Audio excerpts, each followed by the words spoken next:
আদিবাসী ও উপজাতির মধ্যে পার্থক্য।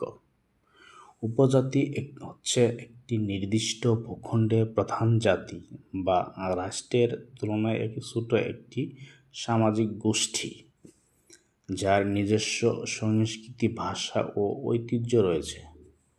নিজস্ব সংস্কৃতি, ভাষা ও ঐতিহ্য থাকা সত্ত্বেও উপজাতিরা আলাদা কোনো রাষ্ট্র গঠন করতে পারে না।